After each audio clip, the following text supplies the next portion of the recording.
तो सेवा परायण होकर के उस सुख में सम्मिलित हो जाता भाव की भगवत कृपा से अनुष्ठान की क्रिया से प्राप्ति हो जाती है। हमारा स्वरूप हमें अनुभव में आ जाता, अपना स्वरूप का हमें दर्शन भी हो जाता है। दोनों ही स्वरूप हैं कि एक तो स्वरूपानुभूति, स्वरूप ज्ञान, जिसको हम लोग स्वरूप ज्ञान कहते, ये हाड़ मास का शरीर हमारा ये वाला पंचभौतिक ये त्रोहित हो जाता है। ये त्रोहित हो जाता, इसमें ही एक नवीनता, एक दिव्यता, स्वरूप जो हमारा सूक्ष्म स्वरूप है, नित्य स्वरूप है, सहचरी स्वरूप है, वो भाव बिंदु प्रकट हो जाते हैं। भाव स्वरूप भाव से ही प्रकट हो जाता है, उस स्वरूप का अनुभव हो जाता है।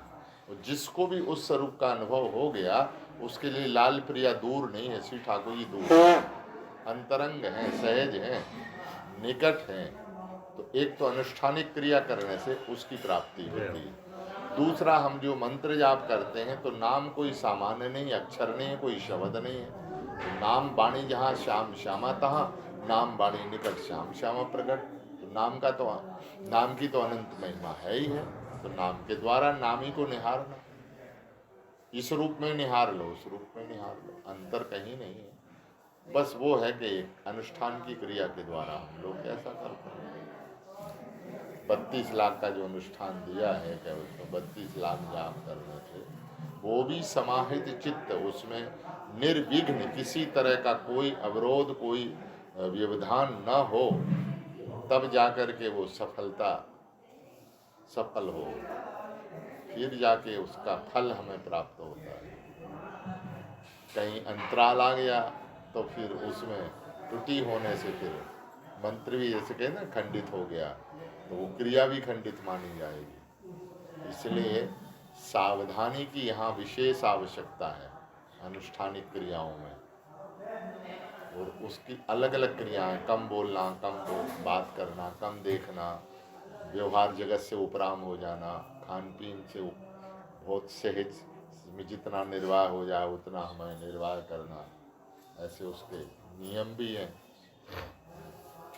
छौर नहीं बनाना, भद्र नहीं होना, सहज रहना, तेल साबुन आदि आदि इस्तेमाल नहीं करना, अनेक क्रिया अनुष्ठान की कई क्रियाएं वो नियम है, उन नियमों का पालन करना चाहिए।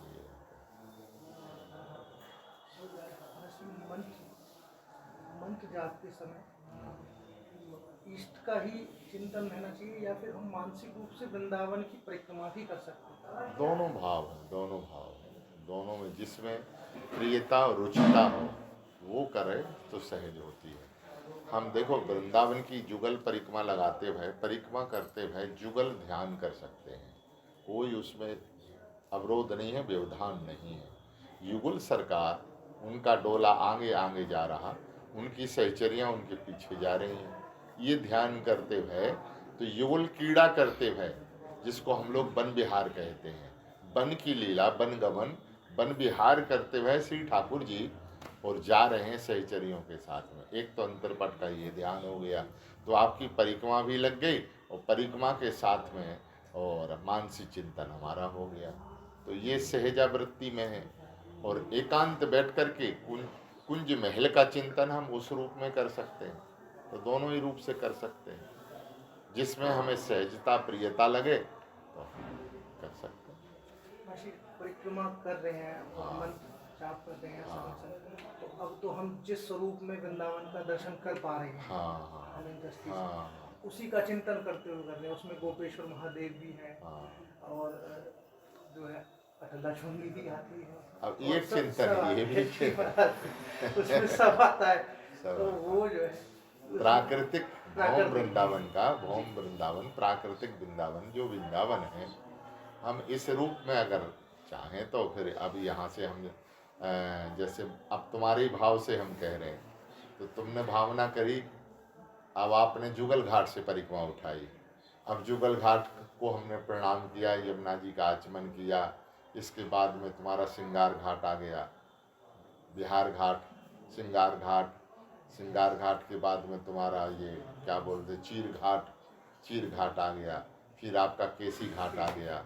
अब केसी घाट चले तो फिर आपका क्या नाम से ये हो गया, सुदामा कुटीर। नहीं सुदामा कुटीर धीर समीर। ना, धीर समीर आ गया, धीर समीर से तो सुदामा कुटी आ गई। मलुकपीठ को वहाँ प्रणाम करते हुए चारों तटिया स्थान आ गया। तटिया स्थान आ गया, तटिया स्थान को प्रणाम कर लो। तो ये भौम वृंदावन माने ये प्राकृतिक वृंदावन का चिंतन भी चिन्मय वृंदावन का चिंतन है, ऐसा अलग नहीं है। देखो गोरीलाल जी जहाँ विराजमान हैं, ये गौरप्रिया कुंज ही है, गौरी कुंज है, श्री गोरीलाल कुंज है, तो है आचार्य से विराजमान है। तो अब हमें ये ईंट पत्थर से निर्मित कुंज का दर्शन हो रहा। अगर सौभाग्यशाली कोई जीव हो, श्री जी अनुग्रह और कृपा कर दें कि यही प्राकृतिक वातावरण सब बदल के और ये चिन्मय धाम हो जाए, मणि माणिक से समतुल हो जाए, तो फिर उसका क्या। तो यह चिंतन करने से उस चिंतन में हम सहज में पहुंच जाते हैं, प्रवेश हो जाते है तो आपका वृंदावन चिंतन। तो ये भी एक स्वरूप है कि हम ऐसा कर सकते हैं। इसमें हमें सहजता लगती है, इसमें कोई ज़्यादा वो नहीं है। और वो जैसे मानसी चिंतन, हम मानसी एक बार अवसर आया तो हमने परिक्रमा लगाते मानसी करी श्री वृंदावन की। कोई व्यवधान नहीं, कोई किसी तरह का अंतराल नहीं, कहीं भी नहीं, दो तरफ दो पक्ष की भी करके देख ली।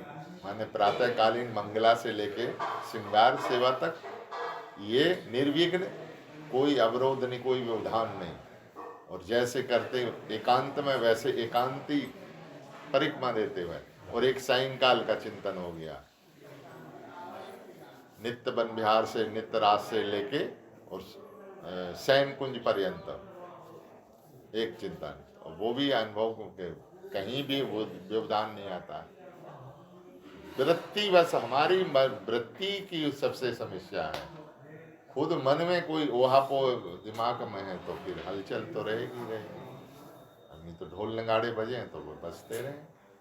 अपनी सुरती को, सुरत समाई सिंधु में, कि सिंधु सुरत के माँ है। मन की जो सुरती होती है वो श्री जी के चरण कमलों में समाहित कर दो, और उससे आप जुगल ध्यान करते हुए, जुगल लीला चिंतन करते हुए और अपने गंतव्य की ओर बढ़ते रहो, कोई दिक्कत नहीं है। शरीर जा रहा है, शरीर क्रिया कर रहा है, आपका मन तो कुंज महल में है, कुंजों में है, जहाँ युगल क्रीड़ा कर रहे हैं, लीला कर रहे हैं, विहार कर रहे हैं। तो ऐसे रसरूप होकर के तुम चिंतन में अपने डूबे हुए, तो कोई दिक्कत नहीं उसका। यही जब सिद्धावस्था को जीव प्राप्त हो जाए तो उसका काम फिर बन गया। आरंभ तो ऐसे ही, शुभारंभ तो ऐसे ही किया जाता है। एक प्रकट सेवा होती है और एक अप्रकट सेवा होती है। जिसने जीवन में प्रकट सेवा नहीं की है वो अप्रकट सेवा क्या करेगा। आपने प्रकट गोरीलाल को नहीं देखा, गोरीलाल जी को नहीं देखा है, तो आप अप्रकट स्वरूप में कैसे जाएंगे। गुरु जी का स्वरूप जो है, गुरु विग्रह जो है ना, ये प्रकट सेवा है। अब प्रकट सेवा में आपकी भावना जब तक सुदृढ़ नहीं होगी तो आप उनके चिन्मय स्वरूप, दिव्यतम स्वरूप, नित्य स्वरूप में कैसे स्थित हो सकते हैं। तो घटाना तो हमें इसी शरीर से पड़ेगा, इसी स्वरूप में हमें चिन्मयता का दर्शन करना पड़ेगा, दिव्यता का दर्शन करना पड़ेगा, नित्य सहचरी का दर्शन करना पड़ेगा।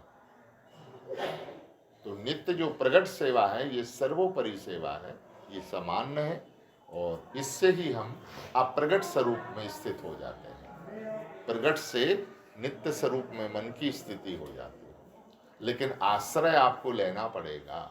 बिना आश्रय के, देखो बिना आकार के तो फिर प्रकार कैसे होगा। आकार तो कहीं ना कहीं घटाओगे।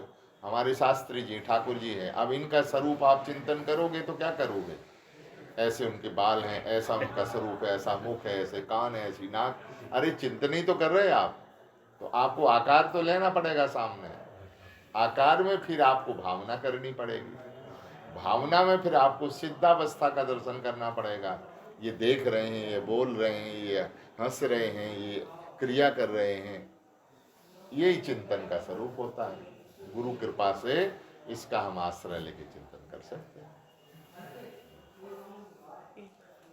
और आपने जैसे बोला अगर 32 लाख मंत्र किया तो उसे अपना स्वरूप भूत हो जाता है। अगर गुरु सेवा करे, जैसे रसिक देव जी ने नरहरि देव जी की सेवा की थी, उनको मतलब प्रिया पीतन से कोई मतलब नहीं था, कुछ नहीं था, गुरु सेवा ही उनका प्रदान था। तो प्रिया पीतन साक्षात गुरु को बोले कि आप रसिक देव को अपना लो, तो क्या गुरु से सेवा से भी मिल जाता हाँ, है? नित्य स्वरूप की प्राप्ति हो जाएगी, भगवत सेवा प्राप्त हो जाएगी, नित्य स्वरूप की प्राप्ति हो जाएगी और भगवत साक्षात्कार हो जाएगा गुरु सेवा से। बन जावे बस, अवज्ञा ना हो, त्रुटि ना हो, कोई अवरोध ना आवे, निर्विघ्न यदि हमारी सेवा निष्काम सेवा है, निष्कपट सेवा है और गुरु चरणों में गुरु गुरुदेव के स्वरूप को नित्य स्वरूप का अनुभव करते हुए पूर्वाचार्य चरण ही गुरु तत्व के रूप में विराजमान है, ऐसी भावना करते हुए जो सेवन करेगा उसको भगवत संपत्ति सहज प्राप्त हो जाएगी, भगवत सेवा सहज प्राप्त। गुरु सेवा से बढ़ के तो ठाकुर सेवा भी नहीं है इतनी, गुरु चरण ही प्रधान है। और प्रमाण है कई, आचार्य स्वामी विठल प्रदो जी का महाराज का प्रमाण है, श्री स्वामी श्री रसिक देव जी महाराज का प्रमाण है, भक्तमाल में कई प्रमाण है ऐसे हैं। गुरुनिष्ठ भक्त का प्रमाण है, गुरु आज्ञाकारी है, गुरु आज्ञाकारी गुरुनिष्ठ भक्त हुए हैं। श्री पाद्म पद्म जी, उनका भी चरित्र आता है, पाद्म पद्म जी के चरित्र में यही है। उनकी कथा में बोला था, हाँ, अभी जो कथा हुई थी उसमें बताया था, हमने कहीं बताया था। अभी जो कथा हुई है चोली में जब आप हाँ हाँ, पाद्म पद्म परिचय दियो, परिचय दयो, पाद्म पद्म परिचय दियो उनके। हाँ, गुरु दीक्षा लेने से ही भगवत प्राप्ति होगी या नियमित रूप से नाम जप करने से भी? जैसे नाम जप अपना काम तो करेगा, उसमें दो मत नहीं है, कार्य तो होगा, कल्याणमय होगा, लेकिन जो हमारी सनातनी परंपरा है उसमें हमें आवश्यकता है कि हम किन्हीं न किन्हीं गुरु चरणों में जावें, उनकी आज्ञा अनुसार जो साधन करेंगे उसमें विशेष सुगंधी आएगी, विशेष मतलब हमें ये मान के चलो, जैसे कहते ना किसी वस्तु को उठा के सीधा महलों में भेज दिया, इतनी सहायता हो जाती है गुरु शरण में जाने में, क्योंकि ये भगवान की बनाई हुई सत्ता है। भगवान ने ही, भगवान अवतार काल में आए हैं तो उन्होंने भी गुरु किए हैं, जबकि भगवान को आवश्यकता क्या है गुरु बनाने की, लेकिन मानव आकार में आए हैं तो वहाँ भी गुरु की आवश्यकता पड़ी है, चाहे वो श्री रामावतार हो वो चाहे श्री कृष्णावतार हो, दोनों पक्ष में गुरुदेव हैं। तो इसलिए हम लोग मनुष्य हैं, ये हमारा पहला अधिकार है कि हम गुरु शरण में जावे। रही बात ये कि जहाँ हमारा 100 मन हो, पूर्ण रूपेण समर्पण भाव हो, पूर्ण रूपेण श्रद्धा हो, उन चरणों में हम जाकर के समर्पित हो सकते हैं और वहाँ से अपनी शरणागति प्राप्त करके उनके आज्ञानुसार और फिर हम आगे की अपना साधन कर सकते हैं। बकाया नाम व्यर्थ नहीं जाएगा, ये तो महाराज है। जी ऐसा होता है कि जैसे हम इसमें रह रहे हैं, इस कलयुग में, समाज में रह रहे हैं, तो जैसे नाम जप भी चल रहा है, हाँ। मन में बुरे विचार भी आते हैं, लेकिन नाम जप फिर भी नाम जप, जैसे राधा राधा, लेकिन दिमाग में कुछ गलत विचार, और जैसे माहौल में हम देख रहे हैं या जैसे चल रहे हैं, चलते हुए भी नाम जप कर रहे हैं, लेकिन इस क्रिया में अगर गुरु मंत्र लिया जाता है तो गुरु मंत्र के लिए तो फिर पूरे वैदिक विधान से, जैसे सुबह जल्दी उठना, वैदिक विधान से पूजा पाठ करना, सारी क्रियाएं करना, तो इसमें अगर बाई चांस कुछ चूक हो जाए थोड़ी बहुत, तो ये फिर हमारा शुरू से करना पड़ेगा हमें, या जहाँ से गुरु का स्मरण करके वहीं से हम चालू कर सकते हैं? वहाँ से चालू कर सकते हैं, उसमें अंतर नहीं है। नाम की शरण में ही गुरु जी भेजते हैं, नाम ही दान देते हैं, उसको नाम दान कहा है, नाम दान देते हैं, जिसको मंत्र कहते हैं वो नाम दान ही है। इसलिए अंतर नहीं है कि ये ऐसा हाँ, ये है कि गुरु जी अपने वचनामृत से बांधते तो हैं, जीव को बांधना इसलिए जरूरी है कि कहीं जीव बह ना जाए, बहक ना जाए, जो नहीं करना वो करने लगे, जो नहीं खाना वो खाने लगे, जो नहीं पीना है वो खाने, तो उसको जब क्रिया भ्रष्ट हो जाएगा तो फिर उसका साधन चौपट हो जाएगा। जैसे कोई अंधा व्यक्ति जेवरी को भांज रहा, रस्सा तैयार कर रहा है, पीछे से बकरी खा रही है, तो हम भजन चाहे जितना कर लें, अगर हमारी मानसिक वृत्ति ठीक नहीं है, अशुभ कर्मों की ओर हम लगे हुए हैं, तो हमारी हरि रूपी खेती सब चर जाएंगी, ये नष्ट हो जाएगी। इसलिए साधन में जो है ना, गुरुजन बांधते हैं सूत्र में कि बेटा प्रातःकाल उठो, प्रातःकाल आसन के ऊपर बैठ करके अपना पहले तुम अपनी सेवा करो, सेवा के उपरांत गुरु मंत्र जाप करो, जाप करने के बाद पाठ करो, पाठ करने के बाद प्रणाम करो, प्रणाम करने के बाद जो अब तुम्हें करना है वो कर सकते हैं। तो ये तो बड़ी कृपा अनुग्रह है उनका। वैसे नहीं हम करेंगे तो गुरु कृपा से उनकी वाणी का अनुसरण करके कम से कम लग तो रहे साधन, तो हमें तो उसकी सहायता ही है, कृपा ही तो हो रही है हमारे ऊपर। जैसे हम ग्रस्त जीवन है हमारा, हाँ गुरु दीक्षा भी हमने ले ली, हाँ गुरु दीक्षा के साथ साथ अब ग्रस्त जीवन है, तो मतलब आदमी की इच्छाएं होती हैं, तो मतलब मैं उस कामुकता की बात कर रहा हाँ, हूँ, तो उसमें क्या गुरु? नहीं नहीं, उसमें कोई दोष नहीं है। हम सदग्रस्त जीवन में हैं, तो जो सदग्रस्त जीवन के जो कर्म हैं, जो धर्म है, कर्तव्य है, ग्रस्तोचित कर्तव्य है, उसका यथासाध्य पालन करना धर्म ही माना जाएगा, अधर्म नहीं माना जाएगा, पाप नहीं माना जाएगा। बशर्ते बस हम भोग की क्रिया से उसको ना करें। जो हमारे धर्मोचित धर्म शास्त्र आज्ञा कर रहे हैं, संतान को उत्पत्ति देना, जो भी उसकी अन्यान क्रियाएं हैं, उसको समाहित चित्त से करना धर्मपरायण माना जाएगा। फल ही है वो, कोई उसमें दोष नहीं किसी तरह का। साधन अपनी जगह रहेगा और वो अपना कर्म का, धर्म का पालन करना तो उसका कर्तव्य है। यदि नहीं करता है तब उसको दोषमय माना जाता है। ग्रस्त धर्म का तुम पालन नहीं करोगे तो अवज्ञा और दोष माना जाएगा। क्योंकि गृहस्थी में जब दाम्पत्य जीवन भगवत कृपा से हमें मिला हुआ है, अब वो संतानोत्पत्ति की जब कोई क्रिया नहीं करेगा तो फिर वो कहते भगवता, इसको मतलब शास्त्र की अवज्ञा का अपराध लगता है। क्योंकि तुम बैरागी नहीं हो, बैरागी नहीं हो, ठाकुर जी ने तुम्हें सदग्रस्त जीवन दिया, तो भोग भोगने की क्रिया से नहीं, विषय भोग से नहीं तुम्हें मिला हुआ है। धर्म परायण हो करके अपने कर्तव्य का तुम पालन करो तो धर्मोचित माना जाएगा, उसमें दोष नहीं माना जाएगा। सबके लिए सारे शास्त्रों का ऋषि मुनियों ने निचोड़ रखा है, सब खोल के रख दिए। गृहस्थ जीवन में हमें करना क्या है, हमें चलना क्या है, हमें कैसे करना है, सबके समाधान है, ऐसा नहीं है। इसलिए हमारा जो सनातन है ना, बहुत बड़ा मतलब स्वरूप है इसका, तो उसमें कर सकते, कोई दिक्कत नहीं किसी भी तरह।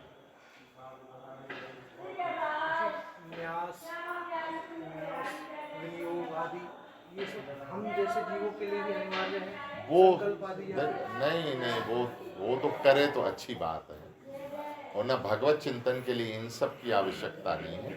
करन्यास, अनन्यास, ये करना, ये अंग उसके हैं जो, ये तो है ही है, ये धात मतलब शास्त्रोचित है, करेगा तो अच्छी बात है, कोई ऐसे नहीं है। भूमि पूजन करो, भूमि का शोधन करके बैठो, पवित्र करो, ये सब कर्म देखो अंतर्गत है। तो ये भी बने ऋषि मुनियों की बनाई हुई परंपराएं हैं, तो उसका हम खंडन तो नहीं करेंगे, लेकिन हमारी जो नहीं हानि, कोई हानि नहीं, कोई हानि नहीं, लेकिन हमारी जो रसिक प्रेम साधना में ये आवश्यक नहीं है, ये जरूरी नहीं है। और उन्हें कहीं ये बैठ जाओ, ये करो, तो अब ये क्रियाएं तो हैं ही हैं, करना चाहिए।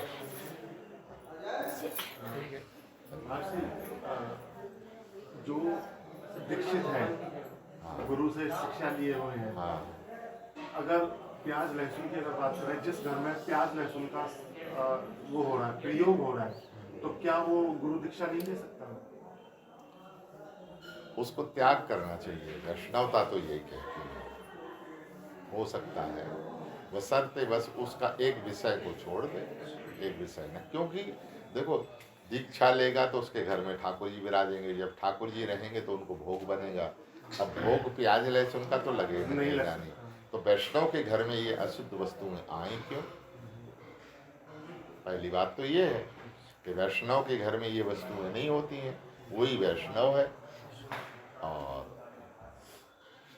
जो नहीं मानते हैं, नहीं कर पाते हैं, तो फिर वो है कि उनका काम तो फिर अब जैसे मैं ब्राह्मण परिवार से, हाँ, पंडित परिवार से हूँ, तो पहले हमने कभी प्याज लहसुन का वो नहीं किया, लेकिन जब से शादी हुई है तो जो हमारी धर्मपत्नी है या जो मेरी भाभी है वो प्याज लहसुन लगाने लगी। मेरे माँ बाप ने कभी बचपन से हमने प्याज लहसुन कभी नहीं खाया। तो मैं उसमें आपसे पूछ रहा था कि जैसे कभी मैंने विचार किया है या जैसे मैंने बात की है, तो हमारी धर्मपत्नी कहती है कि हम आपके लिए भोजन अलग बना देंगे और भोग भी अलग निकाल देंगे, लेकिन आप हमें, मतलब मेरी मिसेज भी पूजा करती है, सुबह शाम रामायण का पाठ भी करती है, पर वो कहती है कि हमें इसमें मत। अच्छा, टोकर। हाँ, बस उसमें मैं आपसे थोड़ा सा पूछ रहा था, ताकि मैं अगर दीक्षित हूँ या जो मैं, तो क्या ऐसा संभव है? संभव तो यही है कि ठाकुर जी का मनिया तैयार हो गया, अपना बिना उसके भोग लगाओ, वही प्रसाद को तुम पालो, अपने व्रत का मतलब निर्वाह हो गया। रहा दूसरे का भाग तो वो दूर तो हो जाने नहीं, किसी से अगर चल रहा कर नहीं पा रहे तो क्योंकि हमें सामंजस्य तो बिठानी पड़ेगी, कहीं ना कहीं समझौता तो करना पड़ता ग्रस्त जीवन में, नहीं तो पासंग जाएगा, फिर एक रथ का पहिया यूं होगा और एक यूं होगा। हमारी धर्मपत्नी भी करती है, अच्छी बात कि लेकिन जो बच्चे हैं ना वो कहते हैं कि पापा मम्मी आप अपने लिए कर लो, मतलब उस वजह से मैं बात कर रहा हूं, क्योंकि बच्चे उसी में आते हैं। बच्चों को वो तो माता पिता शुरू से अभ्यास डाल देगा, तब तो वो ढल जाते हैं। अब जब थोड़े से सयाने हो जाए फिर उनको डालना बड़ा कठिन हो जाता है।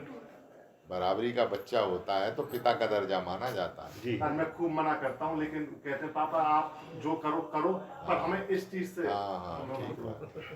एक संशय और कहीं सुना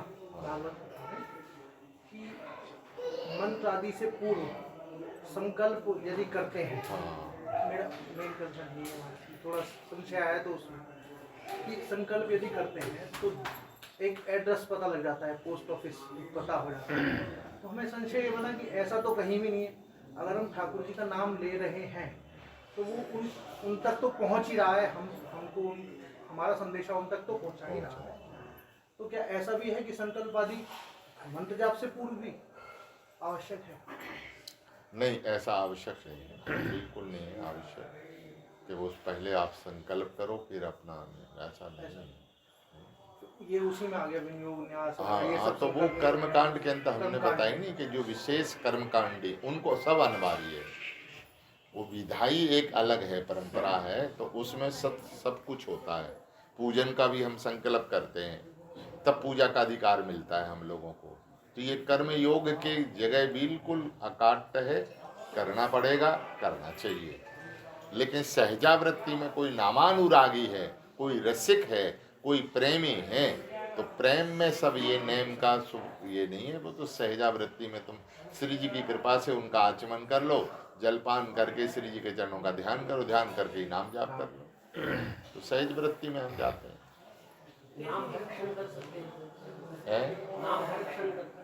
नाम हर्षण कर सकते हैं। भाई को भाई न खालसु नाम जपत मंगल किसी अवस्था में कर सकते हैं।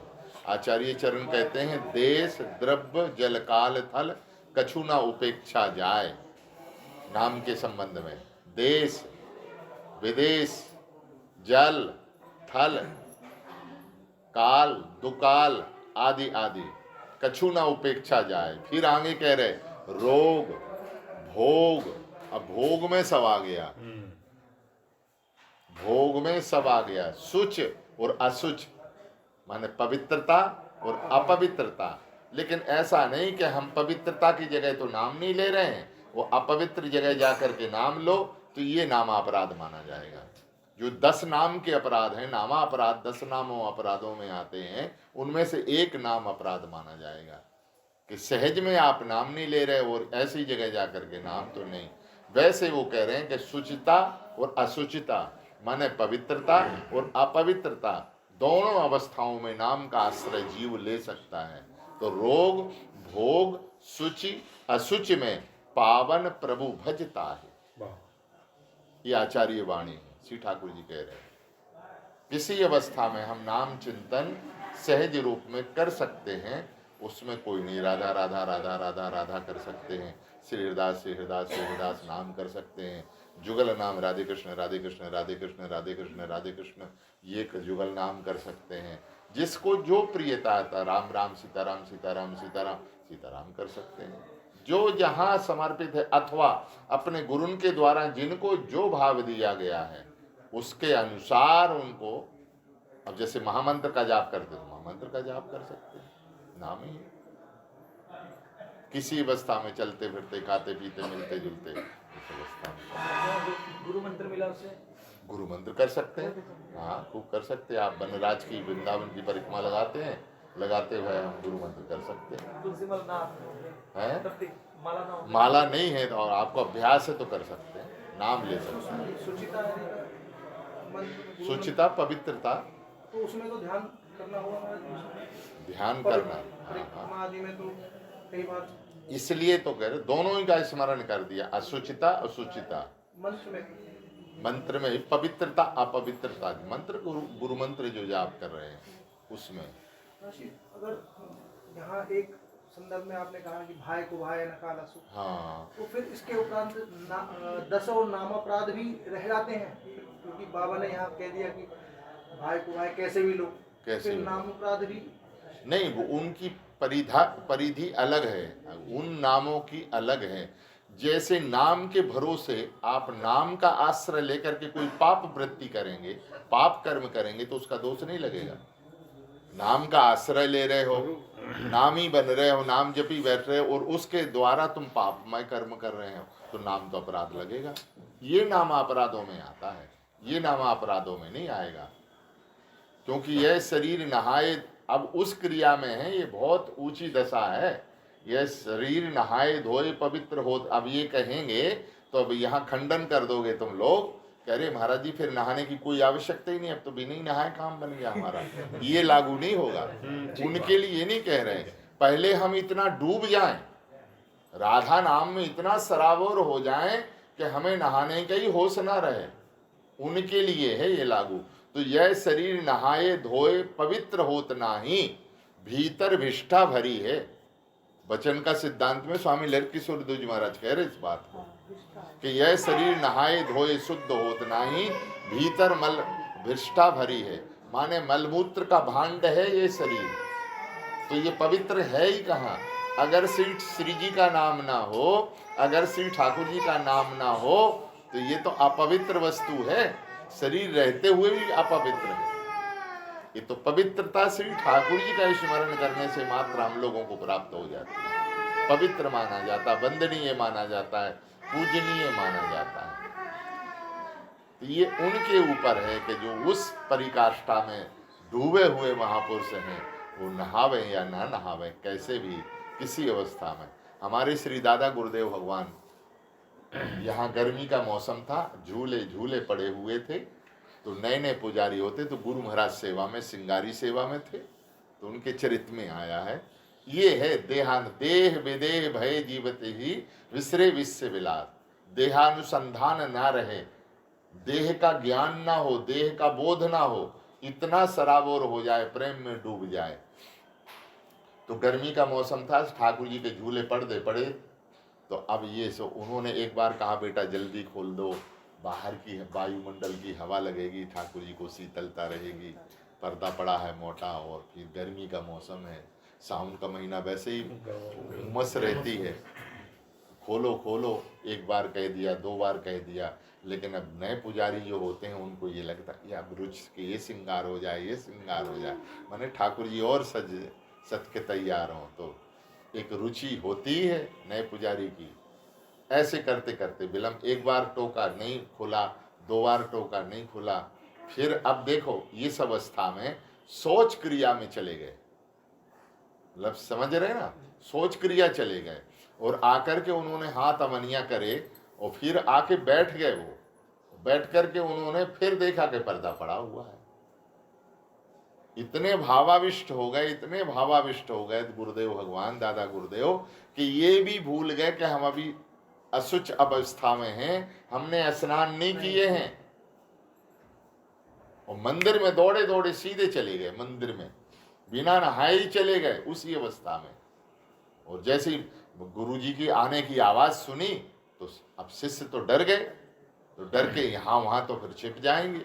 ठाकुर जी को लिया, वो गोद में विराजमान, शरीर हैवी था ही, तो अपनी जंगा में ठाकुर जी को विराजमान करके और उनका श्रृंगार संवारने लगे। लेकिन वो वृद्ध शरीर अब वो संभले कैसे। फिर उनको ठाकुर जी, अच्छा अब हमें समझ, अब इनसे ही मानोगे तुम, ले ये करो भैया, अपनी सेवा संभालो। अब कोई और होता तो उस अपनी मलिनता को छिपा भी लेता। अब अभी तक ध्यान नहीं था, लेकिन जैसे ही बाहर निकले और यहाँ आए तब उनको होश आया, अरे भैया फलाने नाम लेकर के, अपने शिष्यों का नाम लेकर के, अमुकदास देखो देखो हम तो नहाए नहीं थे, मंदिर में ही चले, हाय हाय क्या हो गया हमें, रोने लगे हो। तो ये है देह से ऊपर उठ जाना। तो उनको देहा शुद्ध है ही नहीं है कि क्या पवित्र क्या पवित्र, तो उस अवस्था में ठाकुर जी इसी के प्यासे हैं, इसी के भूखे हैं। ऐसा प्रेम जिनके अंतःकरण में होगा, श्री ठाकुर जी अनुग्रह करते हैं, कृपा करते हैं। यही सच्ची भक्ति है। आंख में आंसू आ जाए, हृदय गदगद हो जाए, रोमांचित शरीर हो जाए, यमुना जी का दर्शन करते हुए, श्री वृंदावन का दर्शन करते हुए, श्री गुरु चरण कमल का दर्शन करते हुए, श्री ठाकुर जी का चरण कमल का दर्शन करते हुए, बस ये स्थिति हो जाए तो हमने सब पा लिया, सहज पा लिया। इससे बड़ी भक्ति दूसरी थोड़ी है। अगर कोई दूर रहकर मानसिक वृंदावन का चिंतन करे, कर सकता है, करना चाहिए, और खूब करता है। देखिए एक मेरा बच्चा होगा, फिर आप चले जाना। तो एक जैसे आजकल का स्थिति ऐसे हो गया कि विरक्त लोग भी थोड़ा सा मतलब धन के लोभी हो गए, मतलब ये सब कुछ हो गए। मतलब यही वे पहचानना मुश्किल है कि कौन संत है, कौन नहीं है, कौन विरक्त है, कौन नहीं है। अब मुझे तो डर लगता है कि वेश लेना ही बेकार है। मतलब ये लगता है कि ऐसे हम भजन करने से क्या लाभ, ऐसे वेश से क्या लाभ कि हम गुरु की आज्ञा ही नहीं माने, गुरुजनों की मतलब सेवा ही ना करे, तो ऐसे वेश लेने का क्या फायदा। तो कभी कभी ऐसा लगता है कि वेश ना लेकर भगस्त में भी ना जाए तो ऐसा लगता। तो फिर मेरा ऐसा मन करता है कि क्या करें, मतलब एक पिताजी बोलते हैं कि एक में तुम्हें रहना ही पड़ेगा। तो क्या इसका क्या कारण है, क्या जैसे मतलब लोग ऐसे आजकल से ऐसे करने लग गए। इसका समाधान ये है कि जो जैसा करेगा वैसा भरेगा। भेष भगवान का है, ठीक है ना, भेष भगवान का है। हमें निंदा स्तुति करने का अधिकार नहीं। जैसी करनी वैसी भरनी, ये उनके लिए है कि भगवान का भेष देख करके श्री ठाकुर जी को जो पीड़ा देंगे तो उनको सुख कहाँ मिल सकता है। तो ये उनके लिए है, लेकिन हमें अपने मनोबल को शुद्ध विशुद्ध रखना पड़ेगा। उनके संबंध में हमें कुछ टिप्पणी करने का कोई अधिकार नहीं है। ये केवल अधिकार श्री ठाकुर जी का है। वो जैसा है वैसा है। भेष है, जिनके गले में तुलसी माला है, मस्तक पर ऊर्ध्वपुंड विराजमान है और पवित्र भेष है, तो हमें उनको प्रणाम करने का अधिकार है, उनको मानने का अधिकार है। आप अपने भाव में रहिए। बकाया संसार सागर है, जो लूटेगा लुटेरा होगा तो वो उसको खुद लूटना पड़ेगा। वो अपनी पूंजी संपत्ति सब नष्ट कर देगा। तो ये भोग उनका है। इस संबंध में हमें कोई सोचने की, विचार करने की। रही बात हमारी भावना,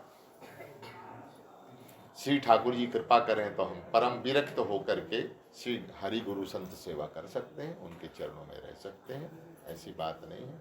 लेकिन मार्ग तो हमें एक न एक स्वीकार करना पड़ेगा, चाहे वो विरक्त की तरफ जाएं अथवा गृहस्थ की तरफ जाएं। बीच में अधर में लटकना त्रिशंकु की दशा रहती है, वो उत्तम नहीं माना जाता है। बीच का अधर का ना आपका ये मार्ग रहा ना वो मार्ग रहा, तो कहाँ फिर उसको संस्कार भी होगा तो या तो गृहस्थोचित धर्म का संस्कार होता है या हमारे मतलब वैष्णवचित धर्म का संस्कार होता है। तो एक तरफ तो कहीं ना कहीं भले वो समय पाके अभी नहीं, जब ठाकुर जी समय लाएंगे समझ के सोच के विचार के फिर हम एक तरफ हो सकते हैं। ये करना वो तो उनके लिए है कि जो जैसा करेंगे वो वैसा वो, लेकिन उसमें हमें टिप्पणी नहीं करनी है। स्वामी भगवत रसिद जी कहते सबके प्यारे सबते न्यारे ऐसी रहनी रहिए, निंदा अस्तुति छाड़ पराई जुगल जीव जिस कहिए। जितने में निंदा स्तुति करेंगे उतने में हम एकांत बैठ के श्री ठाकुर जी का आराधन करेंगे, उपासना करेंगे, भावना करेंगे। सुख दुख हान लाभ समदर से आन परे सो सहिए, और भगवत रसिक शरण गए वल्लभ सर्वोपरि सुख लहिए। सबके प्यारे सबते न्यारे ऐसी रहनी रहिए, ये उत्तम भाव है। और इसी भाव से हमें रहना, हमें किसी के ऊपर आंख उठा के नहीं देखना है कि अमुक ये कर रहा है, अमुक के लिए अमुक कार्य है। वो ठाकुर जी ने उनको ऐसा स्वरूप दिया है, सब बंदनियां हैं ठाकुर जी के प्राय प्यारे हैं। बस इस भाव में रह करके हम वृंदावन का फल प्राप्त कर सकते हैं। अगर इसमें रहेंगे अमुक ऐसा तमुक ऐसा तो हमारा ब्रजवास नष्ट हो जाएगा, ये दोष माना जाता है। इसलिए हमें सदैव सावधान रहना है, कभी किसी के ऊपर पर टिप्पणी नहीं करनी। देखना है, यदि शोधन करना है तो खुद के ऊपर करो, कंट्रोल करना है तो खुद के ऊपर करो। कौन कहाँ जाएगा ये तुम्हारा कार्य नहीं है, तो बिहारी जी का कार्य है। वो तो निर्णायक हैं, तो निर्णय देने में लेने में उनका कार्य है, तो वो तो करेंगे। हम अपने भाव को क्यों दूषित करें? बस इससे हमारी भक्ति सुरक्षित रहेगी। ये उत्तम भाव, उत्तम विचार है। जय जय।